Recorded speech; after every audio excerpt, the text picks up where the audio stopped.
யாரை சொல்லிட்டு தலைப்பு நம்ம நிற்கிறோம். இப்போ என்னடா இப்போ நம்ம ஒரு புள்ள திருமணம் ஆகிறதுக்கு காரணமான 3 பேர் பார்க்க போகிறோம். முதலாவது பார்க்க போகிற ஃப்ரெண்ட்லி லிஸ்ட் இலக்கில் லவ் பண்ணுற அந்த பிள்ளையால் ஆணாக இருக்கலாம் பெண்ணாக இருக்கலாம். அடுத்து ஃப்ரெண்ட், இந்த ஃப்ரெண்டால் ஒரு பையன் திருமணம் ஆகலாம். இது எப்படின்னு நான் சொல்கிறேன்.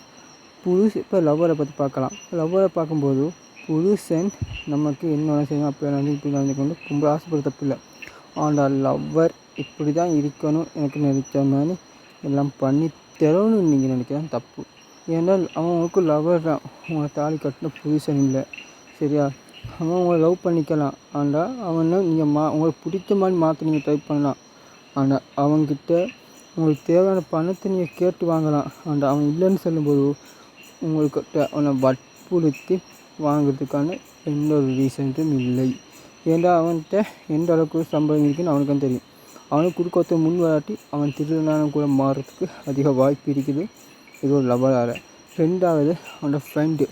அந்த ஃப்ரெண்டுன்னு சொல்லும்போது கூட ஃப்ரெண்ட் மாதிரி நீ அதை செய்ய செய்து அவனை வற்புறுத்தி செய்ய வைப்பான்.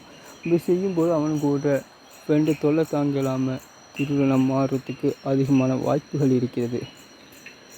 அடுத்தது ஃபெமிலின்னு சொல்கிற நேரத்துக்கு ஃபெமிலி ஒரு பையன் காசு கேட்குறான்டா, அவன் எதுக்கு யூஸ் பண்ணுறான், எதுக்கு ஏதாவது யூஸ் பண்ணுறான்ட்டு அவனை உணர வைக்க மாட்டாங்க. அவன் கேட்குற சாமானை கொஞ்சம் வாங்கி கொடுக்குற இல்லாட்டி வாங்கி கொடுக்குற முக்கியமில்லாத சாமான் இருந்தால் அவனுக்கு இது எதுக்கு தேவைப்படுன்னு அவனுக்கு புரிய வைக்கலாம். இல்லை சிலருக்கு அவனுக்கு வாய் தோணுன்னு சொல்லிக்கலாம். உங்களுக்கு தேவைப்படுறது அவனுக்கு தேவைப்படலாம், வாங்கிக்கலாம். இல்லை அவனுக்கு தேவைப்படுறது உங்களுக்கு தேவைப்படலாம். அதனால தான் நீங்கள் அவனை குறைச்சிடம் போட்டிருந்தீங்கன்னா அவனுக்கு என்ன தேவைன்னு சொல்லிக்கிறாமிக்கு. நீங்கள் இப்போ உங்களுக்கு 2 பையன் இருக்கான்னு வச்சுங்கோ. உங்களுக்கு ஒரு பையனுக்கு ஒரு ரூபாய் வாங்கி கொடுக்குறீங்க. அதுக்கு வசதி இல்லாட்டி நீங்கள் நல்லா புரிந்து கொள்வான். அவனுக்கு புரிய வச்சு கொள்ளலாம், அவன் புரிஞ்சு கொள்வான். ஆனால் உங்களுக்கு வசதி ஒரு பையனுக்கு நீங்கள் எல்லாத்தையும் வாங்கி கொடுத்து 2 பையனுக்கு நீங்கள் வாங்கி கொடுக்காட்டி அவன் மனசில் தோணும், நீங்கள் அம்மா அப்போ எனக்கு கொஞ்சம் செஞ்சு தராங்கல்ல, ஏன்னா நான் நக்கு தான் செஞ்சு கொடுக்கான், என் தம்பிக்காக செஞ்சு கொடுக்கான்னு மனசு தோணிச்சுண்டா அவன் அதை வைத்து ஒரு திருடனாக மாற வாய்ப்புகள் இருக்குது. உங்கள் வீட்டை உங்களுக்கு செய்கிறதுக்கு இது இல்லையா, வசதி இல்லையா, உங்கள் பையனை ஏதாவது ஒரு தொழிலை சேர்த்துக்கொள்ளுங்க. அவன் தொழில் செஞ்சுன்னு படிக்கட்டு.